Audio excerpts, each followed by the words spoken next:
अब नेक्स्ट इसका यूज है conversion of one system of unit into another, दूसरी सिस्टम ऑफ यूनिट के अंदर कन्वर्ट करेंगे। तो देखो कैसे कन्वर्ट करेंगे, मतलब जैसे सिंपली मैं बोल दूं 1 kg इज इक्वल टू 1000 ग्राम, ये कन्वर्जन हमें सीखना है। ये तो बहुत इजी है मास का, हमें थोड़ी बड़ी क्वांटिटीज का यूज करना है, जैसे एनर्जी का कन्वर्जन, फोर्स का कन्वर्जन, ग्रेविटेशनल कांस्टेंट का कन्वर्जन। अब इसमें जैसे केजी है, इसमें हमें दो चीजें पता होनी चाहिए। पहला, ये यूनिट किसकी है, ये यूनिट है कौन सी फिजिकल क्वांटिटी की। दूसरा, उस फिजिकल क्वांटिटी का डायमेंशनल फॉर्मूला क्या है। अगर ये दोनों हमें पता है तभी हम ये क्वेश्चन सॉल्व कर पाएंगे। क्या क्या, ये यूनिट कौन सी फिजिकल क्वांटिटी की है और कौन सा डायमेंशनल फॉर्मूला, प्लस एक चीज और, कौन से सिस्टम ऑफ यूनिट है ये, इसकी भी हमें थोड़ी नॉलेज होनी चाहिए कि ये हमारे पास एसआई है और ये हमारे पास सीजीएस है। ठीक है, इसकी भी थोड़ी थोड़ी नॉलेज होनी चाहिए, और ये यूनिट किसकी है और उसका डायमेंशनल फॉर्मूला क्या है। ठीक है, करवाऊं, देखो इसको थोड़ा सा इजी इजी है, बस ये थोड़ा सा ना कंफ्यूजिंग लगता है बच्चों को। तो सबसे पहले देखो जूल, जूल किसकी यूनिट है, एनर्जी की यूनिट है। ठीक है, एनर्जी का डायमेंशनल फॉर्मूला क्या है, ml² T-2। Point clear. फिर जूल एसआई यूनिट है और अर्ग सीजीएस यूनिट है। ये भी तुम्हें जैसे जैसे पढ़ते जाओगे सारे पॉइंट्स अपने आप क्लियर होते जाएंगे, जैसे जैसे फिजिक्स पढ़ोगे। तो फर्स्ट यूनिट के अंदर कोई टर्म्स अगर ऐसे लगे ना ये तो हमें पता ही नहीं है, तो ज्यादा प्रेशर मत लेना कि फिजिक्स हमें समझ नहीं आ रही है, वो धीरे धीरे आ जाएगी। वो हमें भी नहीं आई थी जब हम +1 क्लास में थे, हमें लगता था पता नहीं कितनी टफ यूनिट है ये, लेकिन ये सबसे इजी यूनिट है। जब हम सारा सिलेबस धीरे धीरे कर लेंगे ना तो सबसे इजी यूनिट तुम्हें यही लगने वाली है। ठीक है, इतनी इजी यूनिट है ये। अब देखो हमें कन्वर्जन करना है, होता क्या है हमारे पास, अभी ये एसआई है ना और ये सीजीएस है, तो इसको दो ग्रुप बना लो। हमारे पास होता है एम एल और टी, एम एल और टी, और एक होती है हमारे पास एन की वैल्यू। एसआई के अंदर मास होता है किलोग्राम में, लेंथ होती है मीटर में, टाइम होता है सेकंड के अंदर। सीजीएस में मास होता है ग्राम में, लेंथ होती है सेंटीमीटर में, टाइम होता है सेकंड के अंदर। एन1 की वैल्यू इधर कितनी देर की है, एन1 और एन2 दो टर्म्स होंगी, यहाँ पे होगा एन1 और यहाँ पे लगा लो एन2। कोई जरूरी नहीं है, इसको तुम एन1 और इसको एन2 भी लिख सकते हो, बट फिर ये अपना देख लेना जैसे भी करो। मैंने अगर इसको ऐसा ही बोल दिया तो ये मेरे लिए N1 ये है, अगर तुम इसको N2 बोलोगे तो तुम्हारे लिए N1 ये हो जाएगी, उससे कोई फर्क नहीं पड़ेगा। N1, अब देखो ये जूल में दे रखी है ना, देखो ध्यान से देखना, अभी हमारे पास एसआई यूनिट ऑफ एनर्जी क्या है, जूल है, तो एसआई यूनिट जूल है और उसके अंदर N1 की वैल्यू हो गई 10। ये अर्ग है, सीजीएस में एनर्जी यूनिट अर्ग है, तो ये बताओ 10 जूल कितने अर्ग के इक्वल आएगा, हमें नहीं पता, हम उसको N2 बोल देंगे, मतलब N1 joule is equal to N2 अर्ग। ये N2 की वैल्यू हमें निकालनी है यहां से। ये जो बॉक्स मैं बना रही हूँ हर एक क्वेश्चन के अंदर ना बनाना जरूरी है, ना मैं खुद बनाऊंगी और ना तुम्हें बनाना है, ये फर्स्ट क्वेश्चन है इसलिए समझ लो बस। अब होता क्या है, ये फॉर्मूला होता है इसका M1 N1 M1 ओफो L1 T1 is equal to N2 M2 L2 T2।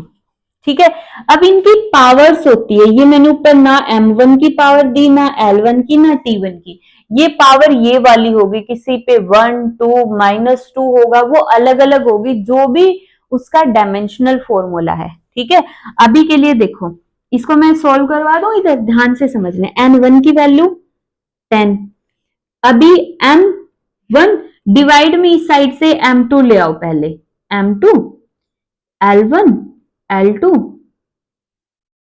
T1 T2, उधर बच जाएगा सिर्फ N2, हमें N2 ही चाहिए, और ठीक है N2 ही निकालना है।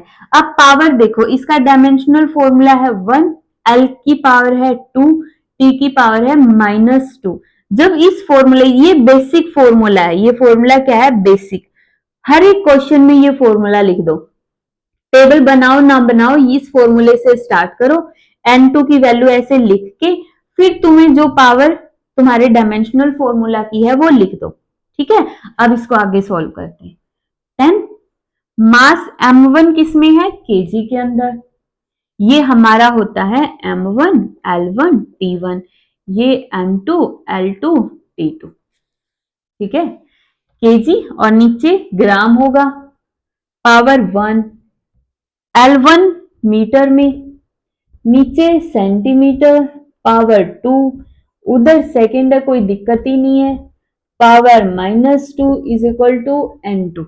देखो क्लियर है, इजी है, कंफ्यूज तो नहीं हुए होगे, आई थिंक तो कंफ्यूजन नहीं हुआ होगा अभी तक, ठीक है। एक क्वेश्चन और करवा दूंगी तब क्लियर हो जाएगा अच्छे से। किलोग्राम को मैं ग्राम में कन्वर्ट कर लूं, gram, power 1, metre 100 centimetre, power 2, second divide by second, power -2 n2। Simple metre को सेंटीमीटर, किलोग्राम को ग्राम में, मीटर को सेंटीमीटर में कन्वर्ट किया, ग्राम से ग्राम, सेंटीमीटर से सेंटीमीटर, सेकंड से सेकंड कैंसल, 10 बच गया, इधर 10 की पावर 3 है मतलब 1000, पावर ऊपर 1 है, इधर 10 100 है, 100 का स्क्वायर, 100 का स्क्वायर मतलब 2 टाइम्स 100, और यहाँ पे 1 बच गया, 1 की पावर -2, 1 ही रहेगी, कोई फर्क नहीं पड़ता 1 के ऊपर। 10, 10 की पावर 3, 10 की पावर 4 कितना बन गया, 1 2 3 4 5 6 7, और ये बन गया 10 की पावर 8, n2 आ गया 10 की power 8, 10 joule is equal to 10 erg, हमारा आंसर आ गया। यही होता है 1 जूल होता है 10 रेज टू द पावर 7 अर्ग के इक्वल। ये रिलेशन भी तुम्हें याद हो जाएगा जब आगे वर्क एनर्जी एंड पावर वाली यूनिट पढ़ोगे ना, तब ये रिलेशन आएगा, ठीक है। हो गया क्लियर, देखो एक बार इस क्वेश्चन को,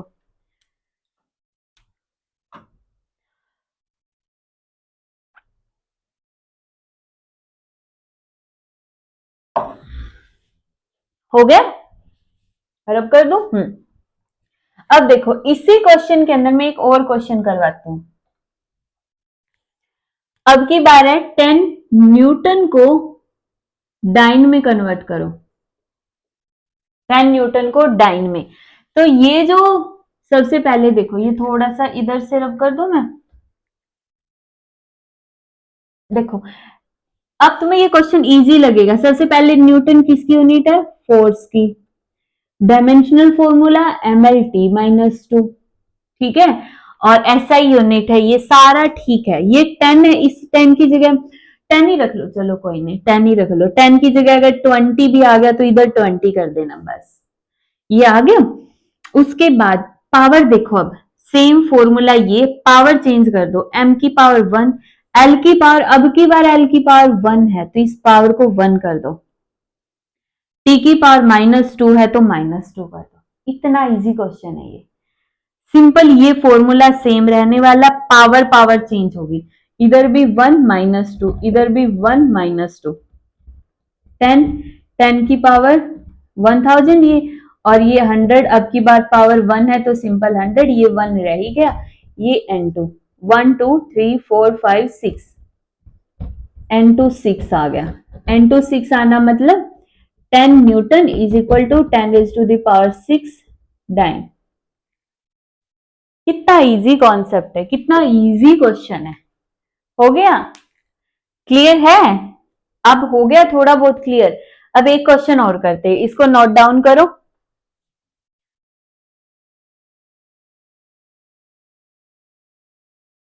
हो गया, रब कर दो।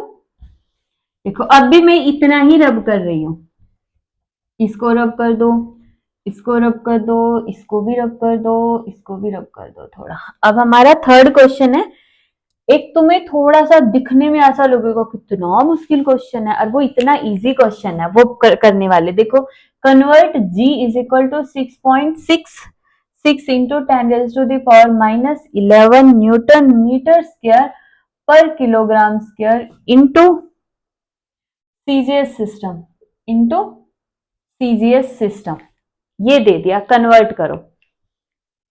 देखो अभी हमने थोड़ी देर पहले हमने पढ़ा था कि हमारे पास जी का डायमेंशनल फॉर्मूला हमने पढ़ा था ना अभी, m की पावर -1, l की पावर 3 और t की पावर -2, ये फॉर्मूला हमने अभी कैलकुलेट किया था।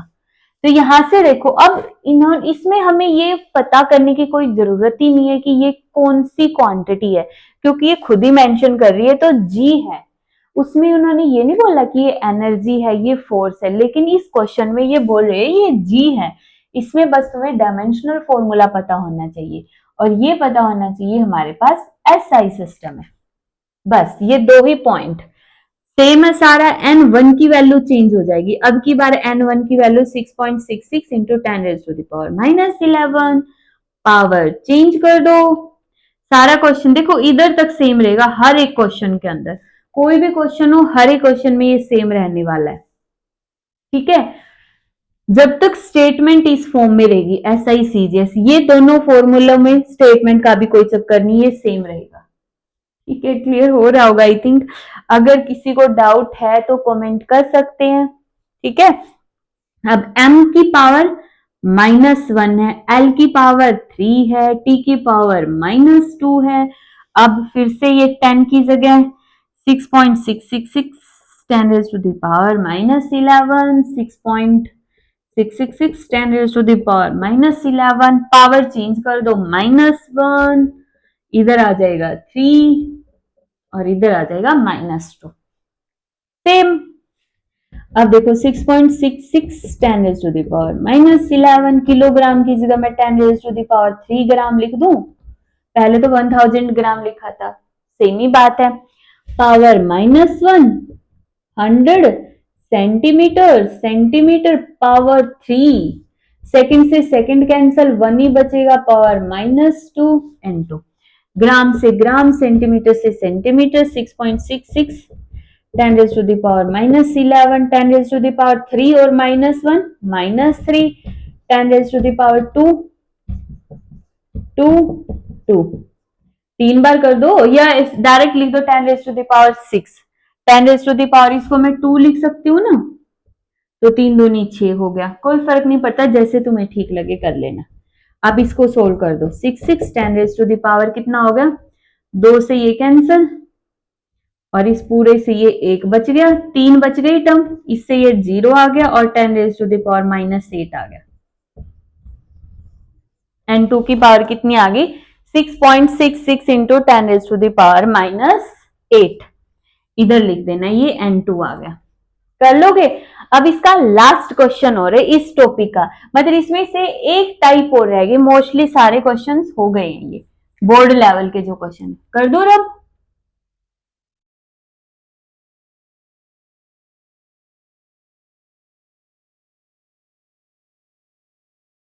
अब देखो इस टॉपिक का लास्ट क्वेश्चन है, find the value of 10 joule on A system, find the value of 10 joule on A system having 100 gram 10 centimetre and 30 second as fundamental unit।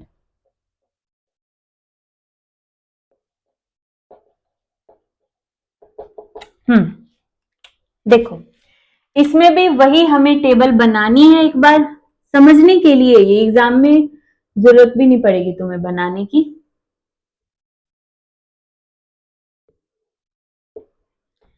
MLTN, देखो हमारे पास जूल है ऐसा यूनिट, ये देखो अब की बार ये दिख तो हमें रहा ग्राम सेंटीमीटर और सेकंड की, ये सीजीएस यूनिट है, बट सीजीएस में मास 100 ग्राम नहीं होता है, सिंपल ग्राम होता है। मतलब ये कोई भी दूसरा सिस्टम है, अदर सिस्टम लगा लो या अदर यूनिट लगा लो, तुम्हें लिखना ही नहीं, कोई फर्क भी नहीं पड़ता है, सिंपल लिख लो अदर यूनिट या अदर सिस्टम जो भी दे रखा है। एसआई के अंदर वही किलोग्राम मीटर सेकंड और N1 की वैल्यू दे दी 10। अब दूसरा सिस्टम है ना, मास इन्होंने दे दिया अब की बार 100 ग्राम, 10 सेंटीमीटर, 30 सेकंड और N2 तुम्हें निकालना है। चेंज क्या आया, अब की बार ये मेंशन कर रहे हैं कि इसको ग्राम नहीं 100 ग्राम लिखो, सेंटीमीटर नहीं 10 सेंटीमीटर लिखो, और सेकंड नहीं 30 सेकंड लिखो। इसमें कई बार 1 मिनट भी दे देता है, टाइम के अंदर 1 मिनट, तो मतलब 60 सेकंड लिख देना तब वहां पे। हो गया क्लियर। उसके बाद वाला स्टेप वही है, N1 M1 L1 T1 is equal to N2, 2 वाली टर्म यहाँ पे है ना, M2 L2 T2। अब हमें N2 निकालना है क्योंकि N1 तो दे रखा है, तो N2 N1 M1 divide by M2 L1 divide by L2 T1 divide by T2। अब यूनिट देखो, मतलब इसका जो जूल है, एनर्जी है, एनर्जी का dimensional formula ml square t minus 2, m की पावर 1 l की पावर 2 t की पावर माइनस 2। क्लियर है। अभी देखो N1 की वैल्यू 10, मास किलोग्राम, M2 की वैल्यू ग्राम नहीं लिखना, अब की बार 100 ग्राम लिखना है, पावर 1, L1 की मीटर, L2 की 10 सेंटीमीटर दे दिया है, 10 सेंटीमीटर पावर 2, ये 1 सेकेंड होता है, और नीचे T2 की वैल्यू अब की बार 30 सेकेंड है, -2 is equal to N2। Kilogram को मैं क्या लिख सकती हूँ, 10 raise to the power 3 gram, 10 raise to the power 2 gram नीचे है, मीटर को 10 raise to the power 2 centimetre, नीचे 10 सेंटीमीटर है, पावर 2, पावर मत छोड़ना, नीचे 30 है, सेकंड से सेकंड वैसे ही कट जाएगा, सेंटीमीटर से सेंटीमीटर कट गया, ग्राम से ग्राम कट गया, 10 रेज टू द पावर 2 से 2, 1 से 1 कट गई, तो कितना बच गया, इधर से बच गया 10 पावर 1, इधर से बच गया 10 पावर 2, 10 पावर 2 मीन्स 2 बार 10 इंटू 10। अब देखो इसको ध्यान से समझना है, इसमें तुम्हें कंफ्यूजन ना हो। ये देखो 1/30 की पावर -1/2 है, ओ सॉरी -2 है, तो इसको मैं ऐसे लिख सकती हूँ 30 की पावर +2, लिख सकते हो नहीं। ये जो 1/30 की पावर -2 है, इसको मैं 30 की पावर +2 लिख दूं, कोई प्रॉब्लम तो नहीं है। 30 की पावर +2 मीन्स 30 मल्टीप्लाई हो गया 2 बार, ठीक है। हम ऐसे लिखते हैं ना 1/x की पावर -1। सिंपली देखो, अगर मैं बोल दूं x की पावर -1 है तो वो 1/x हो गया, ठीक है। अगर मैं बोल दूं x, तो इसको मैं x की पावर -1/x की पावर -1 लिख दो, ताकि ऊपर गया तो ऊपर x की पावर +1 होके सेम हो जाएगा। ये कुछ ऐसा ही कॉन्सेप्ट है कि यहाँ पे ये वाली टर्म है ना, ये कुछ ऐसी है, 1/30 की पावर -2 है ये 30, क्योंकि 1 की पावर तो है नहीं, 30 की पावर -2 है, ऊपर जाके 30 की पावर +2 हो जाएगी। कर दो, 2 4 4 5 6 है, इंटू 3 इंटू 3 9, तो ये आंसर आ गया 9 into 10 raise to the power 6। N2 की वैल्यू आ जाएगी 9 into 10 raise to the power 6। Clear है। तो ये हमारा डायमेंशनल फॉर्मूले के यूजेस आ गए। ऑलमोस्ट बोर्ड के लगभग ऐसे ऐसे क्वेश्चन ही यहाँ पे आते हैं, और फिर भी कुछ एडवांस क्वेश्चन इसमें है, तो अपने नेक्स्ट वीडियो में कर लेना, क्योंकि ये वीडियो काफी लंबी हो जाएगी वरना तो, ठीक है। जो एडवांस लेवल के क्वेश्चन होंगे फिर भी सीख लेना, जो बोर्ड्स में जिसको लगता है कि मुझे बहुत अच्छा स्कोर करना है तो वहां से सीख लेना। एग्जाम दो ना दो, नॉलेज तो होगी, तो सेकंड वीडियो के अंदर फिर से हम इसके एडवांस क्वेश्चन करेंगे। तब तक के लिए इसके बहुत सारे क्वेश्चंस को प्रैक्टिस करते रहो। जय श्री राम।